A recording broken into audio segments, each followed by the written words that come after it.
दोस्तों, पहले अंतरिक्ष में केवल दो ही बड़े खिलाड़ी थे, एक अमेरिका, दूसरा सोवियत यूनियन। पहले सोवियत यूनियन बहुत तेजी से आगे बढ़ा, लेकिन उसे टक्कर देने के लिए अमेरिका ने अपने स्पेस प्रोग्राम में पूरी ताकत झोंक दी। नतीजा ये रहा कि रूस को चौंकाते हुए उसने बहुत पहले ही चांद पर झंडा गाड़ दिया। लेकिन दोस्तों, अब इस अंतरिक्ष वाली रेस में एक साथ कई खिलाड़ी आ खड़े हुए हैं, जिसमें चीन और भारत बड़े खिलाड़ी बनकर उभरे हैं। वैसे भारत और चीन दोनों को ही बड़ा सपोर्ट रूस से मिला है, लेकिन अब अमेरिका को बड़ी टक्कर देने के लिए रूस ने भारत की बजाय चीन को ज्यादा सपोर्ट करना शुरू कर दिया है। ये दोनों देश फिलहाल क्या कुछ कर रहे हैं वो तो हम आपको बताएंगे ही, लेकिन पहले बड़े खिलाड़ी यानी कि अमेरिका के नए ऐलान को सुन लीजिए, जो अब चांद का सफर आसान बनाने के लिए स्पेस सुपर हाईवे बनाने जा रहा है। जी हाँ, बिल्कुल ठीक सुना आपने। अमेरिकी एजेंसी नासा के साथ ही इस वक्त अमेरिका की 3 बड़ी स्पेस कंपनियां स्पेसएक्स, ब्लू ओरिजिन और वर्जिन गैलेक्टिक रेस में शामिल हैं। तो अमेरिका की स्पेस फोर्स भी तेजी से काम में जुटी है।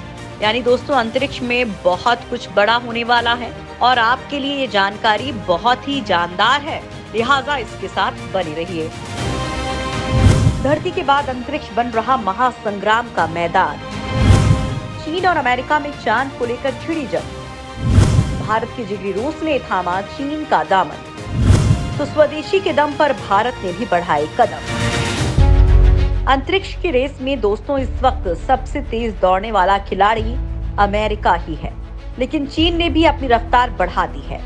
अमेरिका ने ऐलान किया है कि वो चांद और मंगल की यात्रा के लिए अंतरिक्ष में सुपर हाईवे बनाने जा रहा है। अमेरिकी सिस्टम में व्यावसायिक भागीदार और सहयोगी भविष्य में इस हाईवे का इस्तेमाल करके अक्सर चांद और अंतरिक्ष में उसके आगे की यात्रा करते रहेंगे। इस हाईवे पर ईंधन भरने की सुविधा होगी, अंतरिक्ष यान की मरम्मत की जा सकेगी और कूड़ा करकट भी फेंका जा सकेगा।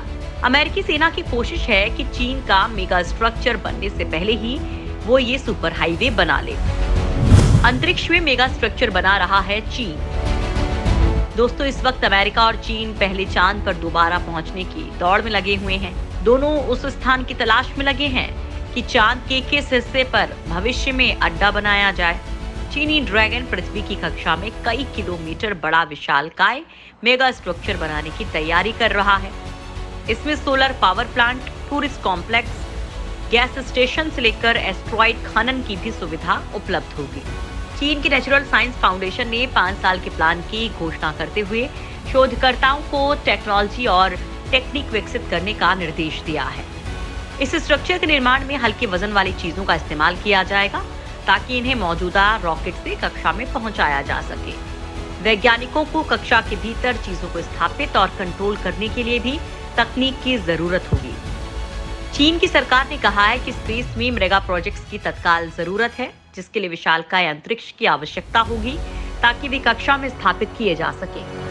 ये अपने आप में इस तरह की पहली योजना है जिस पर लगभग 1 मील चौड़ा सौर ऊर्जा स्टेशन होगा, जो 2035 तक चीन के ग्रिड में बिजली सप्लाई कर सकेगा।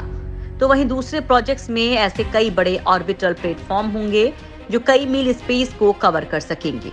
इसके सामने अंतर्राष्ट्रीय स्पेस स्टेशन भी बौना दिखेगा, जो करीब 350 फीट तक चौड़ा है। इस मेगा स्ट्रक्चर में कई स्पेस स्टेशन शामिल होंगे जो कक्षा में अलग अलग जगह मौजूद होंगे। चीन पहले ही अंतरिक्ष में अपना खुद का स्पेस स्टेशन तियांगोंग स्थापित कर चुका है। इसकी योजना अंतरिक्ष में नए रिसर्च मॉड्यूल और टेलीस्कोप भेजकर अपने आकार को बढ़ाने की है। चीन अपने स्पेस स्टेशन के जरिए अमेरिका के नासा को चुनौती देना चाहता है। रूस के साथ मिलकर चीन ये करने जा रहा बड़ा खेल। चीन बाकायदा रूस के साथ मिलकर चांद पर साइंटिफिक रिसर्च स्टेशन बनाने में जुटा है। चीन और रूस ने एक मेमोरेंडम साइन किया है जिसमें इंटरनेशनल साइंटिफिक लूनर स्टेशन साथ मिलकर बनाने की बात कही गई है।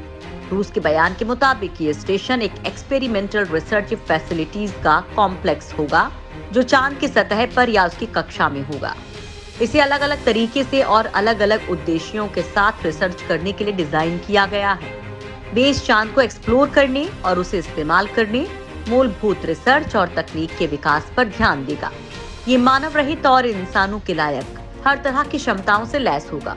दोनों देशों ने अभी आपस में बांटी गई जिम्मेदारियों के बारे में नहीं बताया है, दरअसल इस दशक के अंत तक इंटरनेशनल स्पेस स्टेशन प्रोग्राम खत्म हो रहा है।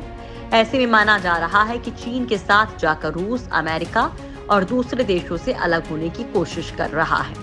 अमेरिका के आर्टेमिस एकॉर्ड्स को भी रूस ने नहीं माना है, जो चांद पर अंतर्राष्ट्रीय एक्सप्लोरेशन को लेकर बनाया गया है। रूस ने इसे अमेरिका सेंट्रिक बताया है। चीन और अमेरिका के बीच भी अंतरिक्ष में आगे निकलने की रेस चल रही है। हाल ही में दोनों के मंगल मिशन लाल ग्रह पर जीवन की तलाश में पहुंचे हैं। चीन का तियानवेन-1 का रोवर मंगल पर उतर चुका है। वहीं अमेरिका की स्पेस एजेंसी नासा का परसिवरेंस रोवर मंगल के जेजेरो क्रेटर पर लैंड हुआ था। मंगल के साथ साथ चीन और अमेरिका चांद को लेकर भी बड़ा गेम कर रहे हैं।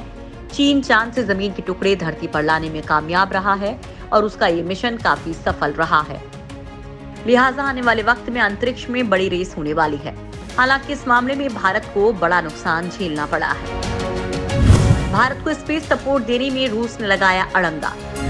चीनी ड्रैगन से बढ़ रही हैं रूस की यारियां। दोस्तों, भारत में कोरोना के चलते कई स्पेस प्रोग्राम पीछे चल रहे हैं। साल 2020 में लॉन्च होने वाला चंद्रयान 3 मिशन इस साल भी लॉन्च के लिए तैयार नहीं हो पाया है। वहीं मंगल के लिए इसरो ने मंगलयान 2 मिशन का ऐलान तो किया है, लेकिन वो भी एक ऑर्बिटर मिशन ही होगा। तो वहीं दोस्तों, भारत के गगनयान समेत कई स्पेस प्रोजेक्ट्स में रूस भागीदारी निभाता रहा है, लेकिन चीन के कारण रूस से दोस्ती में बड़ी दरार आने लगी है। दूसरी ओर अमेरिका में बाइडेन सरकार है, जो भारत के अंतरिक्ष प्रोग्राम और इसरो से तगड़ी दुश्मनी के लिए मशहूर रही है।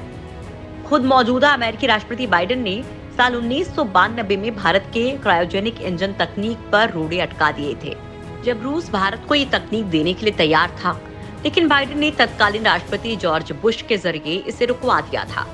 यानी बाइडेन इसरो के लिए तब से लेकर अब तक विलेन ही बने हैं। तो भारत अमेरिका से बहुत ज्यादा उम्मीद नहीं कर सकता है।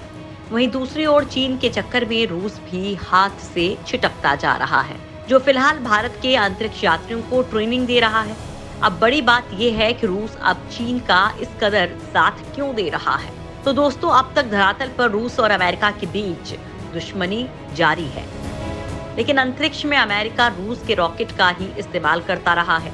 अमेरिका ने साल 2011 से अपने शटल प्रोग्राम को बंद कर रखा है, जिसके बाद से वो अपने अंतरिक्ष यात्रियों से लेकर बाकी सैटेलाइट लॉन्च को लेकर भी रूस के रॉकेट्स पर निर्भर करता था।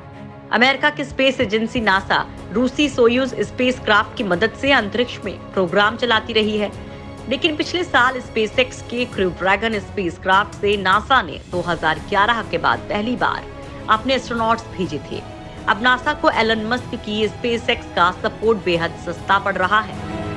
क्रू ड्रैगन काफी सफल और सेफ भी है, लेकिन इस घटनाक्रम के बीच रूस अमेरिका से अपने सालों पुरानी दुश्मनी को नहीं भूला है। वो अमेरिका को मात देने के लिए किसी भी बड़े दोस्त की फिराक में था, जो उसे चीन के रूप में मिल गया है।